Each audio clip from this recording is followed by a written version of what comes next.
সীমান্তে যে উত্তেজনা চলছে পুশিং পুশব্যাকের ঘটনাকে কেন্দ্র করে অনেক দিনের প্রথা ভেঙে বাংলাদেশে হাই কমিশনার হিসেবে যুক্ত হলেন একজন বর্ষিয়ান রাজনীতিবিদ, ভারতের সাবেক মন্ত্রী দীনেশ ত্রিবেদী। এবং মার্কিন চুক্তি নিয়ে ভারতের কোন ভাবনা নতুন করে শুরু হয়েছে কিনা সেই বিষয়ে আপনার কাছে কিছু জানার চেষ্টা করব। আমি প্রথমে যেতে চাই সীমান্ত ইস্যুতে। আহ হুট করে কেন ভারতের পক্ষ থেকে অবৈধ বাংলাদেশি হিসেবে চিহ্নিত করে অনেকেই পুশিনের ঘটনা ঘটাচ্ছে? ভারত এটি কেন করছে, যেখানে বাংলাদেশ নতুন সরকার আসার পরে দু দেশের মধ্যে একটি নতুন সম্পর্ক স্থাপনের একটা আশা জেগেছিল? ধন্যবাদ মঞ্জুরুল আমন্ত্রণ করার জন্য। প্রথম কথা হচ্ছে এই যে পুশিং, এটা এটা কিন্তু খুব সুস্থভাবে ভাবা দরকার। এই পুশিংটা অ্যাকচুয়ালি একটা ইনফর্মাল অ্যাপ্রোচ যেটা দুদেশের ভেতর ছিল, অনেক দিন ধরে আছে, এটা নতুন কিছু না।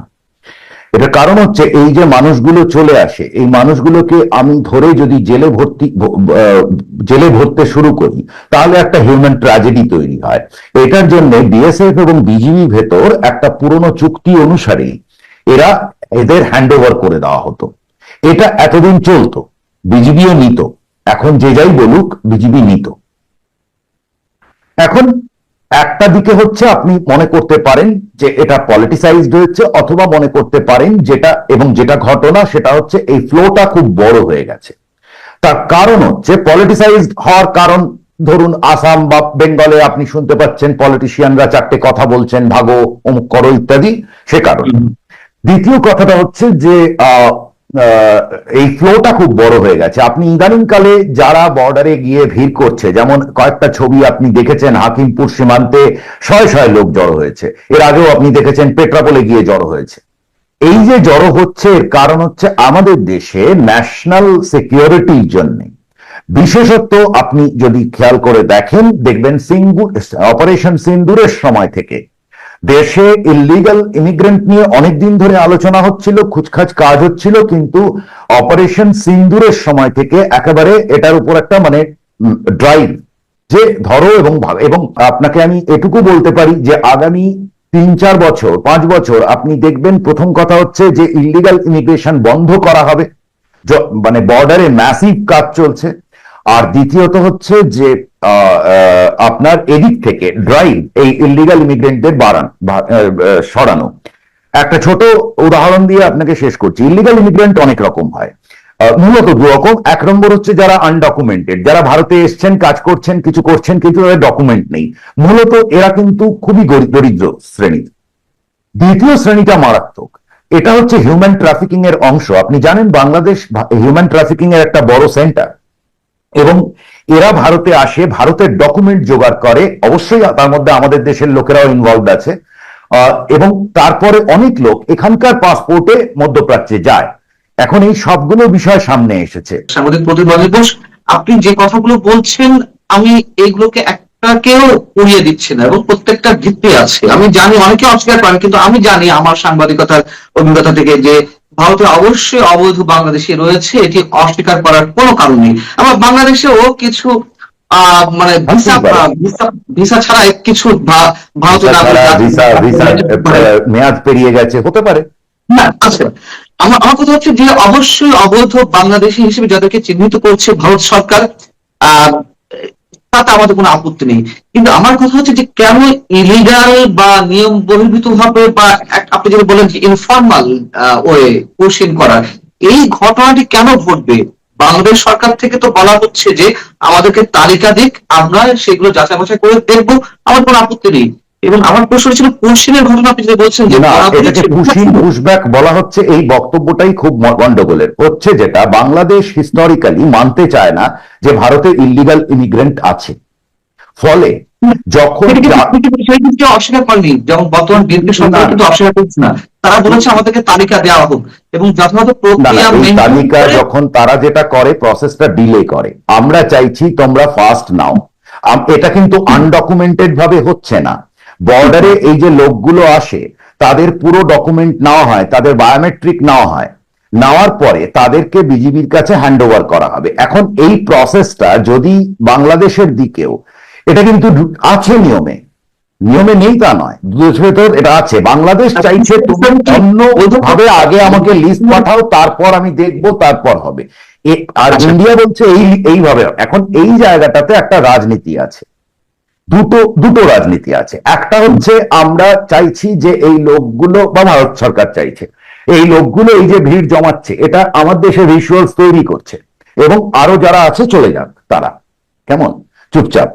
দ্বিতীয়ত হচ্ছে যাতে আমাকে আর এখানে নিয়ে খুব সমস্যাটা কমে যায় এবং হিউম্যান ট্র্যাজেডিটা কমে যায়। দ্বিতীয়ত হচ্ছে যে বাংলাদেশ সরকারের সঙ্গে, বাংলাদেশ সরকার, আপনি নিশ্চয়ই, আপনি সাংবাদিক হিসেবে আপনার একটা বক্তব্য আছে, কিন্তু ব্যাপারটা যত সহজভাবে বাংলাদেশ আপনি বলছেন, ব্যাপারটা তত সহজ নয়। কারণ বাংলাদেশের দিকে তা না হলে পুশব্যাক শব্দটা আসছে কেন?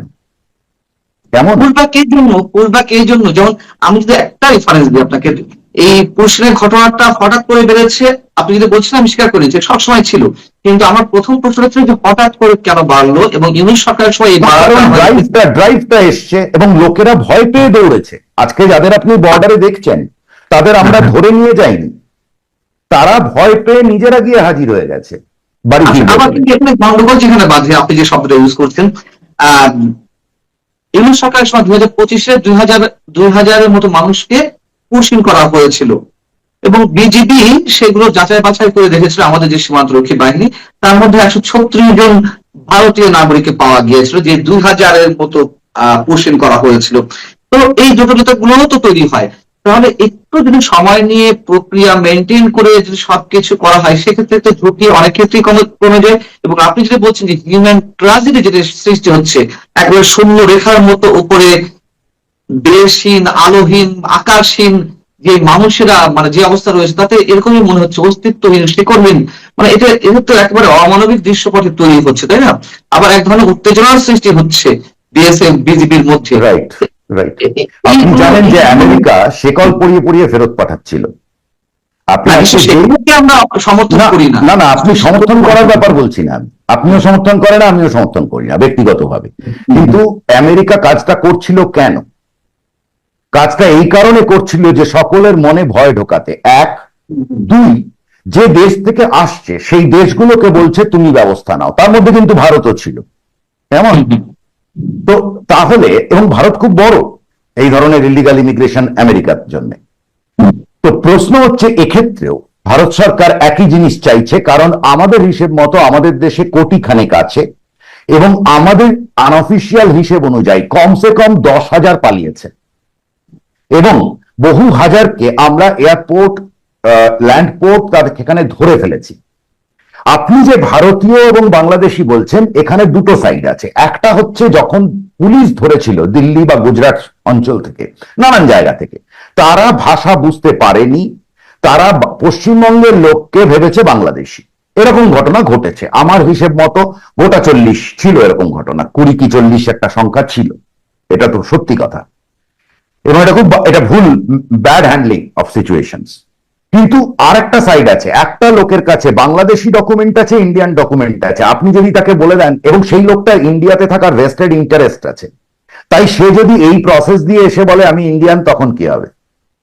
প্রবলেমটা এখানে হয়েছে। এই জন্য ম্যাসিভ, এটা কিন্তু একটা এরিয়া। যদি মোদ্দা কথা আমি যেটা বলতে চাইছি, ভারত কিন্তু এখানে আপনি গায়ের জোর বলতে পারেন, দাদাগিরি বলতে পারেন, সবকিছু বলতে পারেন, কিন্তু ভারত দুজনকে মেসেজ দিচ্ছে। এক হচ্ছে ইলিগাল ইমিগ্রেন্টকে মেসেজ দিচ্ছে তুমি চলে যাও, দুই হচ্ছে বাংলাদেশকে মেসেজ দিচ্ছে তুমি তোমার বর্ডার ম্যানেজ করো। আমি তো আমার বর্ডারে যথেষ্ট প্রিকশন নিচ্ছি, কিন্তু তোমারও কর্তব্য আছে যেন এই লোক একপাশে না আসে। কিন্তু এর মাঝে মাঝে কি অন্য কিছু আছে? যেমন আমাদের যারা বিশ্লেষক বা কূটনীতিবিদ, তাদের কেউ কেউ বলছেন যে এটি করে ভারত বাংলাদেশ সরকারকে এক ধরনের চাপে রাখার চেষ্টা করছে, যেহেতু গঙ্গা চুক্তির ইস্যু আছে, নবায়নের, তিস্তা চুক্তির বিষয় আছে, আবার রাজনৈতিক একটি বিষয় আছে, বাংলাদেশের অভ্যন্তরীণ রাজনীতি, যেটি ভারত কোনো কোনো ক্ষেত্রে জড়িয়ে রয়েছে, ভারতের প্রসঙ্গ, শেখ হাসিনা সেখানে রয়েছেন, ইত্যাদি ইত্যাদি।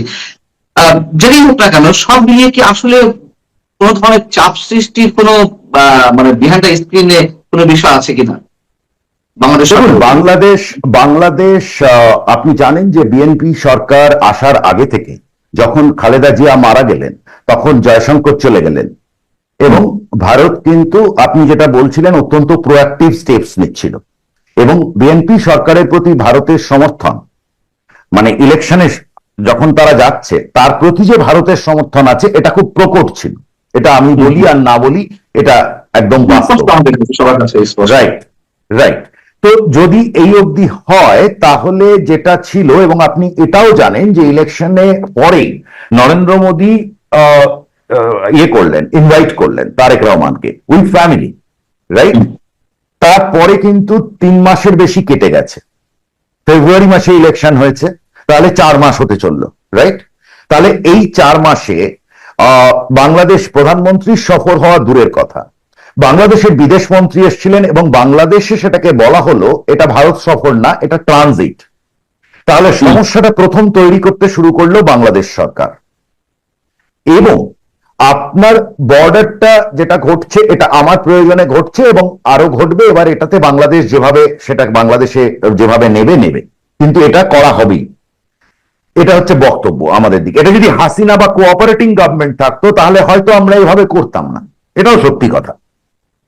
কিন্তু অন্য দিক যেগুলো আপনি বলছেন, যে বাকি যেগুলো বাংলাদেশের ভারতের সঙ্গে, দেখুন অভিন্ন জিওগ্রাফি, অভিন্ন কালচার, সুতরাং এ তো ইকোনমিটা এক্সটেন্ডেড ইকোনমি। কিন্তু বাংলাদেশে আপনি জানেন এই কথা হয়, এবং একজন খুব জোরালো ভাবে, যিনি ইউনূস সরকারের একজন উপদেষ্টা ছিলেন বা কোন এম্বাসিতে ছিলেন, তিনি চারিদিকে বলে বেড়ান, একজন প্রাক্তন সাংবাদিক, আমি দেখেছি যে ভারতকে ছাড়া যে বাংলাদেশ হতে পারে মানে দরকার নেই, এটা প্রমাণ হয়ে গেল, ইত্যাদি ইত্যাদি। তো এই সমস্ত প্রমাণের জন্য অনেক দিন অনেক কিছু থাকে, আমি সেসবের মধ্যে ঢুকছি না। কিন্তু প্রশ্নটা হচ্ছে যে বাংলাদেশে এই যে ভারত দিল, এবং ভারতের পরে খলিলুর রহমান যখন এলেন, খলিলুর রহমানের আপ্যায়নে কোনো ত্রুটি হয়নি, খলিলুর রহমানের দিক থেকেও আচার বিচারে কোনো ত্রুটি ছিল না, কিন্তু বাংলাদেশ এটাকে বলল এটা হচ্ছে ট্রানজিট, ভারত সফর সে বলে না। তো বাংলাদেশ কি ভারতকে মাকাও বা মালদ্বীপের মতো মনে করে? আর তার ফরেন মিনিস্টার ভারতে আসছে, সে সেটাকে বলবে না? ভারত তো বড় দেশ, এক। দুই হচ্ছে যে সুতরাং তারপরে ভারতের যে স্টেটমেন্ট ছিল সেটাও কিন্তু এক ধরনের স্টার্ন, ডিপ্লোম্যাটিক্যালি একটা ডিপ্লোম্যাটিক ল্যাঙ্গুয়েজের স্টার্ন, যে যা ভবিষ্যতে যেমন হবে তেমন আমরা চলবো টাইপের, যেমন দেখা যাবে কি ঘটে সেরকম অনুযায়ী আমাদের রেসপন্স হবে, এর মুদ্রা বাংলা করে বললে পরে। এবারে ঘটনাটা হচ্ছে যে তারপর থেকে দেখুন ভারতের সঙ্গে বাংলাদেশের দিক থেকে কিছু কাজ হচ্ছে, ভারতের যেমন তার অফিসারদের ট্রেনিং এর জন্য ভারতের সঙ্গে চুক্তি ইত্যাদি আছে। তো হঠাৎ করে দেখা গেল ইউনূস সরকার একটা বলল যে পাকিস্তানে পাঠানো হবে, বাংলাদেশ সরকার পাকিস্তানে পাঠাতে শুরু করে দিল। তাতে আমাদের কিন্তু ক্ষতি হচ্ছে, মানে আমি এটা বলছি না যে ভারতে কেন পাঠালো না, আমাদের না পাঠালে আমাদের বিরাট ক্ষতি, আমি সেটা বলছি না। কিন্তু আপনি যদি পাকিস্তানের সঙ্গে আমাকে কি সিগন্যাল দিচ্ছেন বারবার, তো এই সিগন্যালের এবং শেষ একটা সিগন্যাল আছে যেটা শোনা যায়, আমি কনফার্ম করে বলতে পারবো না, আপনি জানেন ভালো করে যে আমাদের প্রাক্তন হাই কমিশনার তিনি প্রায় 2-3 সপ্তাহ তো বটেই তিনি গেছেন বাংলাদেশ থেকে, রাইট? তো দীনেশ ত্রিবেদী গেলেন এই কালকে, কেমন? তো এটার আমার যতদূর মনে পড়ছে ফেব্রুয়ারি নাগাদ দীনেশ ত্রিবেদীর নাম ইয়ে করা হয়েছিল, ফেব্রুয়ারি মার্চ। হ্যাঁ, তো তাহলে 2 সপ্তাহ দেরি হলো কেন নতুন হাই কমিশনারের যেতে? শোনা যায় যে বাংলাদেশ এই অ্যাপ্রুভালটা দিতে ডিলে করেছিল, তো এবং কেন রাজনীতিবিদ এই নিয়ে প্রশ্ন তুলেছিল বা ইত্যাদি ইত্যাদি। তো আমার যেটা মনে হয় যে বাংলাদেশ, আমাদের বাস্তবগত পর্যালোচনা হচ্ছে যে বাংলাদেশ যে মানে বাংলাদেশ ভারত থেকে আলাদা হয়ে থাকবো, ভারতের সঙ্গে শত্রুতা করব ইত্যাদি টাইপের যদি অ্যাটিটিউড হয় তাহলে সেটা বাংলাদেশের অসুবিধেই আছে।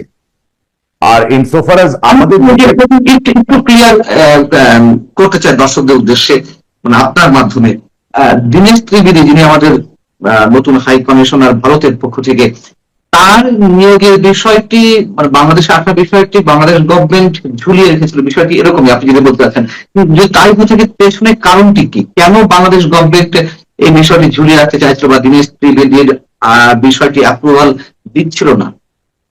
দেখুন, যদি খুব কড়া সত্যি বলি তাহলে বিএনপি সরকারের আমাদের ধারণা বিএনপি সরকারের যে অ্যাডমিনিস্ট্রেশন, বিএনপি সরকার ইউনূস সরকারের একটা এক্সটেনশন, এবং আপনি জানেন যে আমার নিজেরও পডকাস্টে এসে প্রাক্তন হাই কমিশনার বিনা সিকরি একই কথা বলে গেছেন। ইউনূস সরকারের একটা এক্সটেনশন হিসেবেই চলছে সে, কিন্তু আপনি ভারত ভুলে যান।